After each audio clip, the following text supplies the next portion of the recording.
aí, pessoal, tudo bem com vocês? Futuros engenheiros, engenheiros também, o pessoal que está assistindo a gente, acompanhando tanto pelo Canal 4, quanto o pessoal que fica ali no link, que veio pelo link ali da Associação dos Engenheiros. Sejam bem-vindos ao Papo de Engenheiro.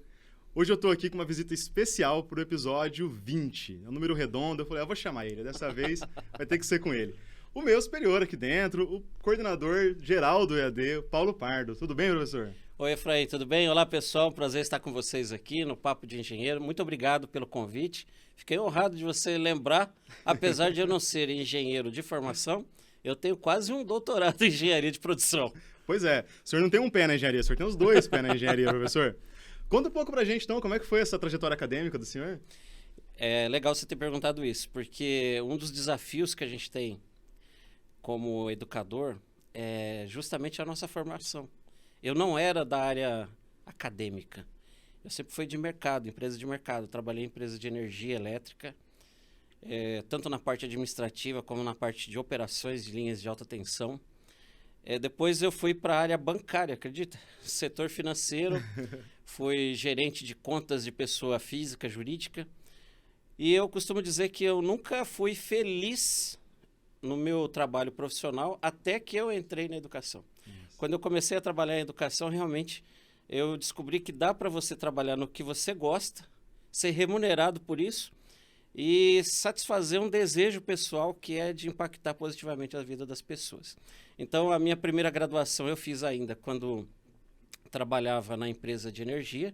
Eu fiz presencial, naquela época não tinha educação à distância. Eu fiz hoje chamaria de análise e desenvolvimento de sistemas, naquela época chamava processamento de dados. Então, minha primeira formação na área de tecnologia.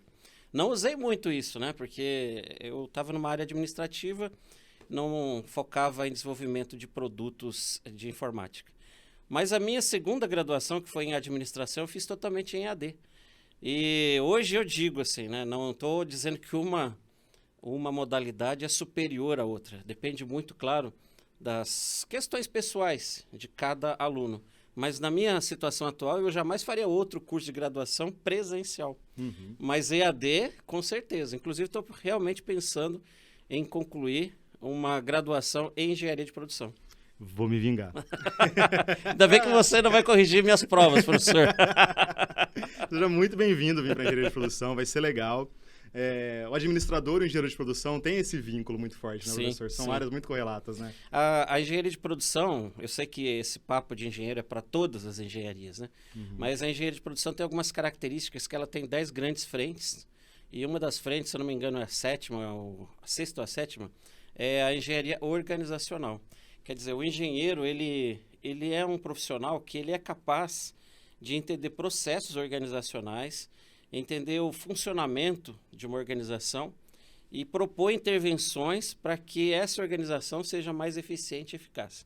Então, eu acredito muito que um engenheiro bem formado, ele dá um outro ímpeto para a organização capaz de fazer com que essa organização ganhe mais competitividade. Eu sei que a maioria dos engenheiros, eles pensam assim, projetos e tal, mas se a gente pensar bem, né, Efraim, todos nós dependemos de organização. Hoje, por exemplo, a gente está gravando esse podcast porque uma organização possibilitou isso, uma macro-organização administrativa, que é a Unimar, e micro-organizações, como o pessoal aqui do estúdio, que nos atende tão bem, é uma organização que tem fluxos, tem agenda, tem processo de edição. Então, a gente depende, até a camisa que a gente está vestindo, o remédio que a gente tomou, até quando a gente morre, precisa de uma organização para cuidar do nosso corpo, enterrar, é isso. Então, o ser humano depende de organizações. É legal que a organização seja um dos temas da engenharia de produção. Sim, com certeza. A gente aqui na engenharia, né? Eu falo a gente porque a maioria dos engenheiros acho que pensa da mesma forma, assim. A gente tenta relacionar o mundo da forma da engenharia. Então, tudo que a gente cria, a gente projeta, a gente fazendo um projeto de fato ou só na nossa mente, a gente chama de uma engenharia, ou buscar uma solução. E o senhor é grandemente por trás do EAD, professor, é grandemente. Então, como que o senhor pensou esse EAD? Como que o senhor pensou esse formato? Teve algumas decisões? Abriu mão disso para colocar aquilo? Comenta um pouco para a gente dessa história. É legal a gente pensar nisso, né? Porque o EAD, por si só, aqui na Unimar, é uma organização. É uma unidade de negócio que tem não é um CNPJ separado, mas ele tem um centro de custo separado, né? Então, dentro da contabilidade da Unimar, existe um centro de custo, do EAD, que contabiliza lá as receitas e as despesas. Então, hoje, o EAD da Unimar, ele se autossustenta, ele gera a própria receita suficiente para pagar as despesas e ainda gerar um resultado para o dono do negócio, que é um objetivo organizacional de organizações lucrativas. Quando eu fui convidado aqui para a Unimar para implantar o EAD, eu costumo falar que ninguém faz nada sozinho, absolutamente é impossível você fazer qualquer coisa sozinho. Então tem que ter, ou na maioria das vezes precisa ter alguém que starte o processo, dê início, dê as diretrizes, mas é o time quem faz, é o time. Até quem gosta muito de futebol, né, sabe disso. Você pode ter os melhores craques do mundo, se você não tiver uma estratégia para colocar aqueles craques dentro de campo com as suas funções e tirar deles o melhor que eles têm a oferecer, o time não vai vencer. Tanto é assim que nem sempre o time que tem o melhor elenco é o campeão, não é verdade? Então, o EAD, eu tive a felicidade de ter um time muito comprometido, altamente capaz, engajado. E o modelo que eu trouxe aqui para a Unimar é um modelo testado. Não é uma invenção minha. Claro que eu fiz muitas adaptações, muitas. O modelo trimestral, por exemplo, é um modelo consagrado no mercado educacional, porque ele possibilita que você tenha entradas o tempo todo ao longo de um ano letivo. Então, você terminou um processo seletivo, você já começa outro e assim por diante. Então, você tem entradas de aluno o tempo todo. Isso, para a sustentabilidade financeira de um negócio, como o EAD, é muito interessante.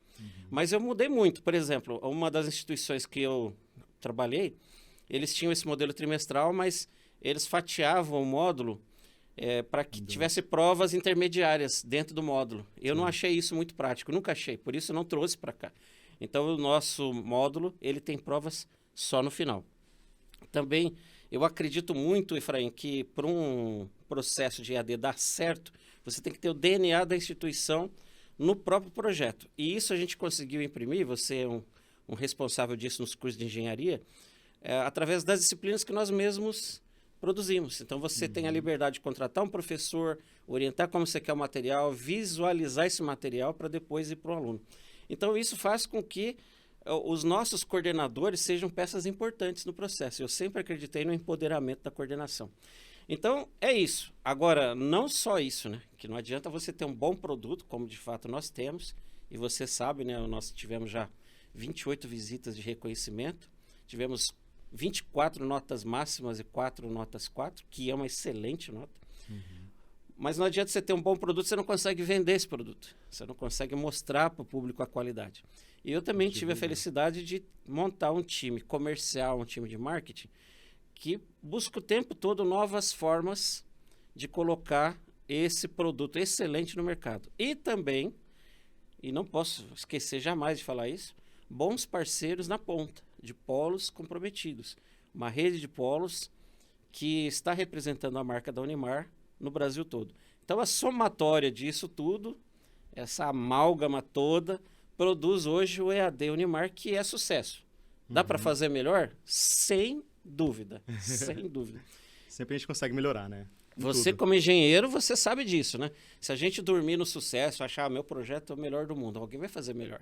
Então, você pensa assim, eu fiz um bom projeto hoje. Amanhã, o que eu posso fazer para superar esse? E depois de amanhã, para superar o posterior. E assim a gente melhora o tempo todo. Assim como na engenharia, a gente procura dar qualidade, procura cortar custos, às vezes ineficientes. Tem esses ciclos, né, da operação do produto que você consegue encontrar ciclos. Até eu gosto de trazer alguns casos, assim, quando eu converso aqui no podcast. Esses dias mesmo eu ouvi uma conversa de um colega que ele é engenheiro de uma empresa e lá eles usam muito caminhão, muito mesmo.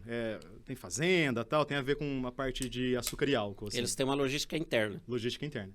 E aí ele era responsável pelos pneus dos caminhões. Uma das coisas que ele era responsável. Então você imagina, é pouco, né? Mas o tanto de pneu que ele tinha era muito grande. E aí, desde quando ele entrou lá, a história era, usa tantos meses e joga fora. Usa tantos meses e joga fora. Aí ele pensou, por que isso, né? E ele começou a ler os contratos, ele achou a garantia do pneu. Não era 6 meses, era 7, 8, 9 meses. Aí ele foi no estoque, catou um tanto de pneu assim, foi vendo a garantia, isso e aquilo. Gerou uma economia de mais de 1 milhão por ano para a empresa. Então, quer dizer, essa atenção, assim, para os setores, ter pessoal competente, mas que queira também trabalhar, tem essa inteligência emocional de observar as coisas, isso é muito importante. Você deu um ótimo exemplo aí do que um gestor, seja ele um gestor formado em administração ou formado em engenharia, precisa. Você precisa olhar o macro, sempre, sempre, sempre, sempre. Ter inteligência de mercado, olhar movimento de concorrência. Isso é muito dinâmico e faz com que o seu negócio não fique obsoleto, né? Porque você vê o que acontece no mercado, você tenta antecipar movimentos de mercado, isso é muito importante, é a macrogestão. Só que a microgestão é muito importante e, às vezes, faz o negócio naufragar. É aquele ditado, né? Por não se cuidar do prego de uma ferradura, o cavalo saiu da batalha, a batalha foi perdida e fez perder a guerra. É o prego da ferradura, é isso. Era o cavalo justo do general, caiu, né? Exatamente. Ficou para trás. Professor, tem um outro viés aqui dessa conversa nossa que eu estava pensando aqui em casa e esse vai ser surpresa para o senhor, eu acho. Mas é o segundo pé que você tem na engenharia. O primeiro a gente já conversou. Agora o segundo pé. O senhor tem engenheiro na família. Sim. E aí esses colegas nossos aqui, esse pessoal que está assistindo a gente, todos eles têm um pai, né? Eu queria saber como que é essa relação, como é que foi para você quando seu filho decidiu fazer engenharia, como que foi? Se foi orgulho ou se foi, não, engenharia, por favor. Como é que foi essa relação no início? Que legal essa pergunta. Início até hoje, né? Meu filho é engenheiro civil, ele é engenheiro civil, a gente morava no Paraná na época, e ele, por conta, decidiu fazer engenharia. Eu nunca estimulei, nem desestimulei. Na verdade, eu ficava imaginando, quando a gente tem filho, a gente fica imaginando o que será que eles vão querer fazer, né, profissionalmente na vida adulta. E ele decidiu ir por esse caminho assim e ficou, mesmo no ensino médio, eu vou fazer engenharia. Tá bom, você vai fazer engenharia. E eu falava para ele, cara, é cálculo. Sempre, o calo da engenharia é o cálculo, né? Até mesmo porque a gente tem uma deficiência de formação em cálculo no ensino fundamental e médio absurdo, você sabe disso, né? Então, quando você entra na engenharia, muita gente desiste por causa dos cálculos. Isso. E aqui, até estou cortando um minutinho, mas a gente consegue dar essa assessoria para o aluno, porque numa sala de aula cheia de aluno, você tem uma dúvida no cálculo, você não tem como tirar a dúvida do professor. Aqui não, o tutor você pode mandar que ele vai atender você. Que legal. Aí ele falou que queria, beleza. Eu trabalhava numa instituição de ensino, mas ele conseguiu uma bolsa integral na época pelo ProUni. Então a gente não pagou a faculdade, ele fez inteiro. Mas ele mesmo fala durante o curso dele, e isso é uma coisa que serve de lição para nós, para você que é coordenador da área. O engenheiro, quando ele sai da faculdade, ele é um grande generalista. Isso não é um problema do engenheiro só. O administrador é assim também, né? Você sai assim, poxa, eu sei isso, mas eu vou atuar onde? Eu vou fazer uns estágios, senão... Não é? Ele foi para a área de... se eu não me engano, eu não estou enganado, na verdade. Ele fez o estágio dele na parte de cálculo aquela parte de cálculo de materiais, consumo de materiais, numa grande obra lá, tinha que fazer aquelas planilhas de consumo e previsão de material e tal. Ele não foi... controle de obras. Isso! Ele não foi amassar barro lá com os peões, não. Ele ficou nisso.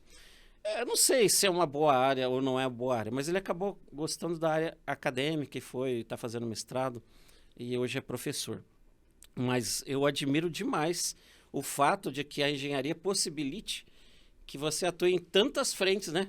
Às vezes você está viajando, assim, você vê uma estrada que tem uma curva meio esquisita, você fala, o engenheiro que fez isso aqui não presta atenção, não. E é o engenheiro civil, né? É verdade. E a engenharia de estradas é um ramo que dá muito dinheiro, né? Nossa, demais. Você tem que planejar o ângulo da curva, se vai ter inclinação, quanto vai ser, que isso tudo que vai dar a velocidade da pista, sabe? E a segurança. E eu fico irritado depois, que quem que coloca aquela plaquinha de velocidade lá, 80 km por hora, não é o engenheiro, não é um político que vai lá e põe. A gente projeta a coisa para andar mais rápido, não pode. Às vezes você tá numa pista dupla assim, retona, não tem nada, 80 por hora, dá uma raiva. Pra quê, cara?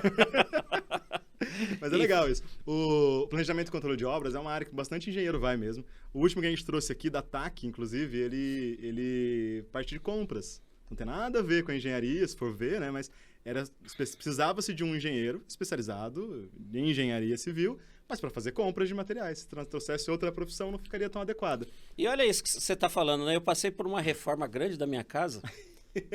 Eu te contei isso durante o processo. Tinha os 2 pés, agora tem um braço na engenharia também. Aí, rapaz, foi traumatizante. essa parte de compras. Nossa. Porque, assim, na cabeça do dono da obra, especialmente reforma, construção talvez nem tanto, mas reforma você imagina na tua cabeça um projeto e tal. E na hora de você executar, você vai vendo que, puxa, isso aqui não vai dar certo do que eu queria. Rapaz! E aí, se você não souber fazer uma boa compra, às vezes o mestre de obras coloca lá, depois tem que refazer trabalho, porque o material não é bom e tal. Isso é muito importante. Às vezes também você não pode comprar muito antecipado, porque daí você não sabe se vai usar, se vai quebrar alguma coisa. Você deixa para comprar mais perto. Aí o preço muda. Exatamente. Aí seu orçamento já mudou. Isso quando ainda você compra um tanto, aí faltou, sei lá, uma caixa daquele piso. Aí você vai lá procurar, não tem mais aquela cor de piso. Você não vai pelo Brasil Eu fiquei cor sabendo de piso. disso ao longo da reforma. Que quem me vendeu falou assim, olha, aí eu queria comprar por etapas, né? O piso, por exemplo. Ela falou, olha, isso aí muda o lote. Aí tem problema de cor. Eu falei, meu Deus, eu vou ter que comprar todo esse A negócio. gente acha que é papo de vendedor, né? Mas não E não é. Interessante. A tecnologia hoje que a engenharia tem para construção civil é absurda, né? Sim, sim. Eu vejo algumas coisas assim, acompanho na internet. Agora estão assentando tijolos com uma... Parece uma PU, assim. Já vi. Já viu, né? É legal, é legal. Uma coisa também é esses métodos construtivos mais novos, né? Tanto o próprio concreto, desculpa, o bloco construtivo, né? Que ele serve de parede, mas já também é estrutural. Bloco estrutural, faltou a palavra. Tanto isso, quanto steel frame, outras tecnologias de construção. Falam muito de impressora para construção também, mas isso acho que está um pouco mais distante. Mas realmente está mudando muito esse mercado, assim, né? E uma coisa de microgerenciamento que você me fez lembrar, é essa coisa de piso. Antigamente, os engenheiros faziam o projeto e não falavam quantos pisos ia. Sei lá, o mestre de obra vira, vai tantas caixas, aqui é tantos metros quadrados. Hoje já não, hoje no projeto você já pensa, o piso aqui vai ser de tantos centímetros, porque você faz de um jeito que não tenha quebra de piso, para não ter gasto, isso é legal. Eu descobri o nome disso que você está falando. O quê? Durante a reforma. Chama-se paginação. Paginação? Paginação. Olha, não sabia não. Isso é coisa de arquiteto. Eles pegam assim, o tamanho do piso, o tamanho do cômodo que você quer fazer, joga num programinha de computador lá e faz a paginação de modo que não fique aqueles recortes feios que ficavam antigamente. Sensacional. Sim, isso é legal. É uma coisa que eles falam que é da metodologia Lean também, que surge isso daí. Tá dentro da metodologia Lean. Quando foi meu TCC, foi isso na engenharia civil, foi sobre metodologia Lean. E trazendo isso para a organização, né? Foi legal que você fez esse mote. Porque organização, na verdade, assim, por que existe, né? No caso, o EAD, por exemplo, dentro da Unimar, que é uma instituição super tradicional, mais de 67 anos, já formou mais de 100 mil egressos. Mas, olha só, qualquer organização tem que ter um propósito, certo? A gente chama isso de missão organizacional. Por que ela veio ao mundo? Ela veio ao mundo para isso, quer dizer, atender uma necessidade humana. Senão não faz sentido ter uma organização. Se ela não atender nenhuma necessidade, nenhum desejo, não tem por que existir. Às vezes o desejo ainda não foi criado. Como é o caso desse aparelhinho aqui, né? Há 30 anos a gente não tinha desejo e nem necessidade desse aparelho. Agora nós temos não só o desejo, como a necessidade. Sim. Às vezes a gente fica umas 2 horas com ele descarregado, dá uma sensação ruim. Parece que você está desconectado do mundo. Pois bem, então a organização ela precisa ter uma missão. Ela nasceu para isso. Muito bem, uma vez estabelecida a missão, o propósito da organização, você precisa analisar quais os recursos que você tem ou terá para atender essa missão. Que tipo de recursos? Eu vou falar uma expressão aqui que eu não gosto, mas faz parte dos manuais de gestão, que é recursos humanos. Eu não gosto dessa expressão porque... desumaniza a expressão, né? Exatamente. Parece que coloca as pessoas no mesmo nível do dinheiro, do prédio, que é recurso financeiro, recurso material. Mas tudo bem. Isso é por isso que algumas organizações modernas não tem mais um departamento de recursos humanos. Tem departamento de gestão de gente, dá uns nomes mais assim, gourmetizados, sabe? Para tirar essa pegada. Mas, enfim, quem é o principal recurso?